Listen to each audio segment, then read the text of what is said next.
Today we're taking a look at the 1888 N9 Allen and Ginter flags.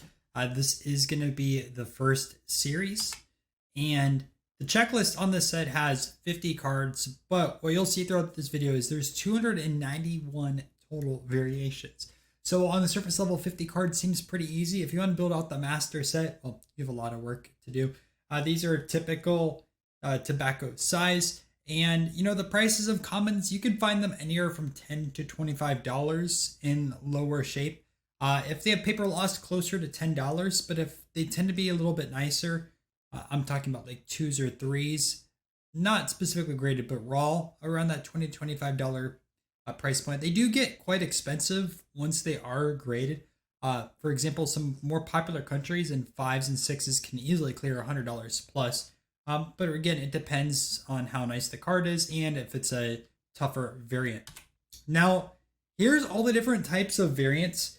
So there's the front and the back combinations. All these add up. This list was created by Eric. I want to say his last name is Beachley. I apologize if I mispronounced it. I actually got this list from Tom, the guy that runs the Vintage Non-Sports auctions.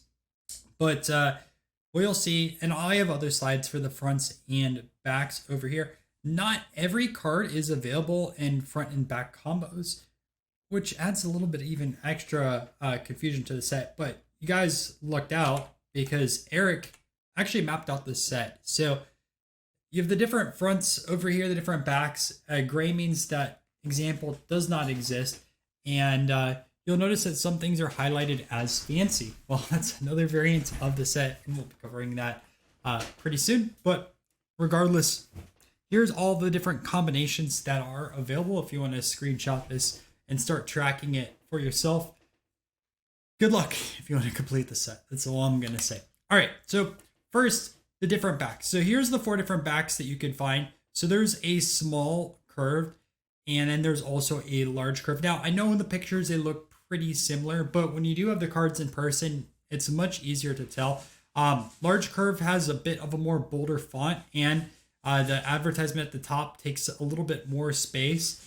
Then you have the straight back over here, and then you have the Bauer cigarettes, and you can see that it says Wright Bauer cigarettes here at the very bottom line. Now, the different fronts. There's 3 different fronts. So the most common one is the Ginter that has the S on it. There's also Ginter without the S. So you can see Allen and Ginter cigarettes versus Allen and Ginter's cigarettes.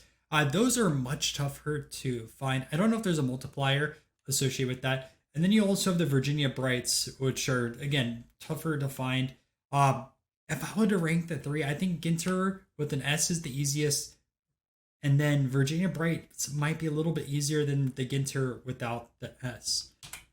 Also, another set to mention that looks very similar, and I'm not talking about the second series, is the T428s. Now, this is an American Tobacco company. Over here, you can see the American Tobacco coat on the front, and then it says Flags of All Nations, 1 pack in each box of 10 cigarettes.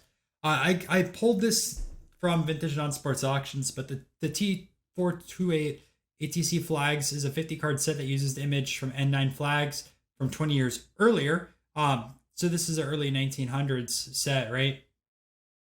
The set does not include the Korea and Romania cards, but rather has Nova Scotia and San Salvador. One thing to note, this is actually out of Australia. So why I say that, I have an Australian trade card book, and they mention the set in it. So American Tobacco Company produced cards outside of America. I know it sounds weird, but I'm leaning towards this is an Australian release. The other reason why is I've been over to the UK a few times, and I have not seen any of these at their shows. Now, granted, a lot of the really scarce stuff doesn't populate at the shows, but I've never seen these. I've seen the N9s at their shows because there's a lot of collectors on the flags over there, but I have not seen the ATCs, and I'm really leaning towards their Australian release. And by the way, I do have some of these as well. I actually won the lot that was featured on Vintage Non-Sports Auctions. All right, so going back, there's a variant of cards called the fancy variants. And You can see, for example, we have Japan. One has a plain background. One actually has a really intricate background. Then you have Austria plain, and then you have a little bit of a nicer background. So the countries that this impacts: Austria, Belgium, France, Holland, Italy, and Japan. There is no multiplier for fancy fronts. In fact, plain actually can be tougher. Just looking over my notes over here, the plain backs that are tougher are Holland, Italy, Japan, and Austria. There's actually a little bit of a premium associated with those, at least off of the notes that I got for this video. And the only exception is Belgium. You'll see it a little bit later. The Belgium short print is kind of the grail of this set. So one other thing too to note is there are cabinet cards. I know these technically aren't the cards in the set, but these are some of the advertisements for it. Again, I just lifted this from Vintage Non-Sports Auctions because they did the research on this cabinet card. So you can see over here, window cards, 5x8 printed thick stock. They have the AG planter character in the middle of some of the backs, and they're very scarce with the backs. I didn't even know they had these, so I've never seen any of them in person. All right, so pop report. One thing to mention is SGC and PSA do not label all of the variants, unfortunately. So the pop report's messed up. SGC pop 193, PSA pop 1,160. So you have a total pop of 1,353, which is pretty low, right? If you think about 291 total different cards you could find, and you can do the math yourself. The highest PSA graded is a PSA 9. There's one of those exists. SGC 8 is the highest. I think there's a lot of these raw. I mean, literally on my desk in front of me, I have a stack of 50 of these plus, and I have a bunch that are also going in my ComC store. So there's a lot out there. Now, like the Americas or the big four SPs, I would assume that these are going to be mostly graded, but I still think there are some. And the top registries. So because of the issue with the labeling of cards, you only need 50 cards for the PSA registry. And I don't think that should be the case. I think it should be different, but because someone didn't do the research over at PSA, this is the reason why you only need 50 cards. And you can see the highest GPA weighted is 7.23. I don't know if you guys go after bonuses or not, but then there's also 632 and a 644 with 98%. And this is all time set, so I don't know if all those still exist regardless. And one last thing before we jump into some solo cards. If you are enjoying this video and you want to learn more about non-sports cards, I do have a Facebook group, so look up Vintage Non-Sports Collectors. Try to be pretty active in it. I think we're approaching almost 2,000 members. All right, so the first card, which I think is one of the best, is this Belgium Fancy. This is the toughest Fancy variation, and it's only available in Virginia Brights front, right? And then the straight title back. So the SGC PSA pop is 2. The highest graded is a 6.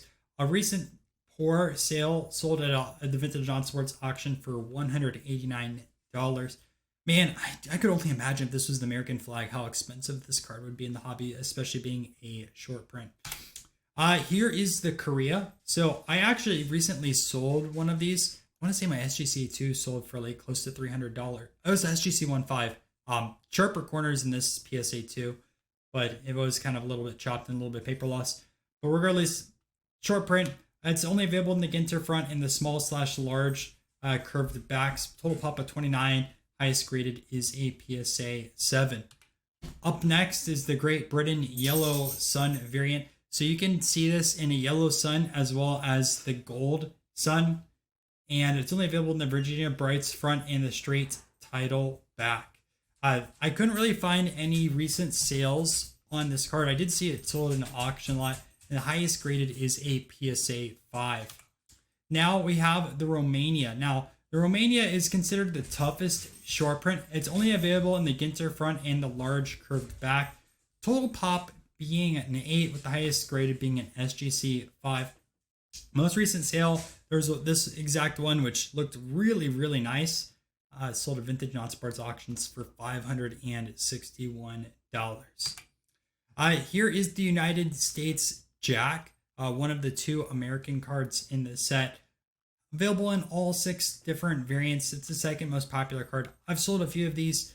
4 sold for 217, which seems a little bit high, but I sold lower copies between 1s and also 3s. The highest available is the SGC 7.5. Here is the normal United States one. All 6 different variants are available for this.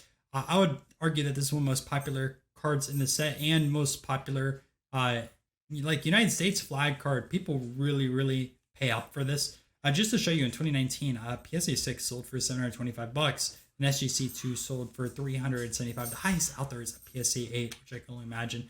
But I don't know how much of Virginia Bright or the Ginter without the S would specifically go for. And I'm sure there's people who want to try to find all the 6 variants. And that's it for this video. So I hope you guys did enjoy it. If you want to help out and do a little bit of research behind a non-sports or alternative sports set, please hit me up Twitter, Facebook, Instagram, or email. And thank you to the channel members. If you want to learn more about non-sports sets, I have a full playlist on the channel, so check those out as well. I'll try to put out one every week. All right, see you guys.